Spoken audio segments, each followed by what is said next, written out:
Hi everyone, thanks for tuning in. One of the most popular question that is asked in the personal finance world is how do I come up with that large initial pool of money to start investing and create wealth? Believe me, that's the most widely held misbelief that you really need a lot of capital to start investing, which is to be corrected. And that's why I created this video. You really don't need too much capital to start investing. One could start as little as with some $20 and start piling up. And the point is you need to get into that groove, get into that process of investing.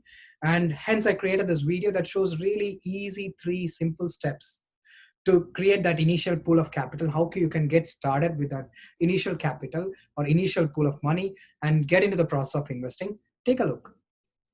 So the first step is to save first. Start saving first. Take small steps. Give yourself a long rope, long time duration for this process. Start with just as minimum as 20, 30, whatever dollars per week, and that can lead up to say $1,000 annually. So $20 looks small in a week's time, but over a year's time, it's $1,000 to start with, which is a very good denominator base to start with. And pass on. How do you get that $20 or $30 in the starting per week? Pass on a really discretionary expense for once a week that ends up you saving that $20 for you. So it could be as simple as a TV subscription that you might not be using it.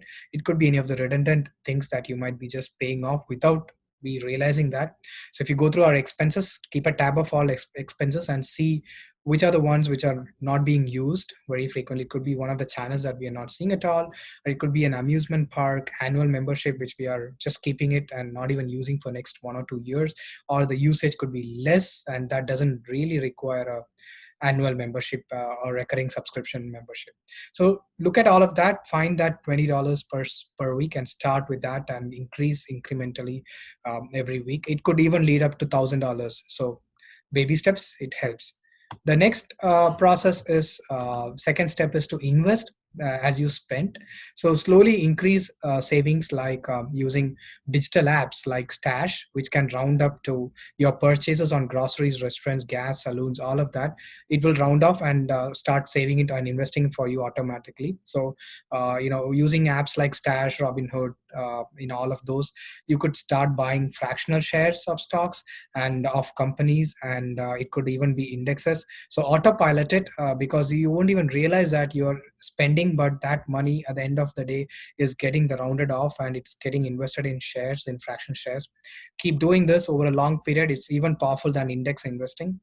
And similar low commission brokerage apps exist across geographies like Revolut in Europe, Paytm Money in India, which recently started. You could do systematic investment plan, or SoFi in Hong Kong, and SoFi is there in US as well. There are a gamut of products that's available in US, Europe, especially to start auto, low commission, low brokerage, auto investing mode, and so that we don't have to really worry about which stocks to pick. It's a autopilot mode that's set up. So get into this with the $20 that you start saving every week, and in addition, the extra you spend, that rounded off value is getting invested. So we won't even realize how much is going into our investments.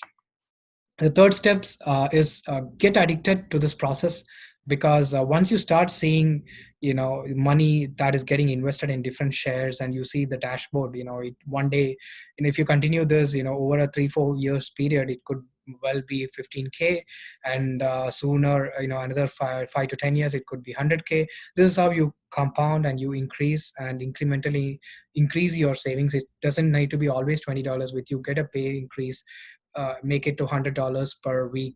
Keep increasing this, keep doing this. It's a self-reinforcing cycle. The more addicted you get to increase the savings and increase the investments that you want to make, and you will be happy to see that number on the screen. And trust me, that is really addictive, and it could really help in, it's a good addiction to have, and to save more, to invest more, to grow more. So hope this was helpful. So this is a very simple 3-stage framework, and thanks for staying with me, and we'll meet you again in the next video. Thank you.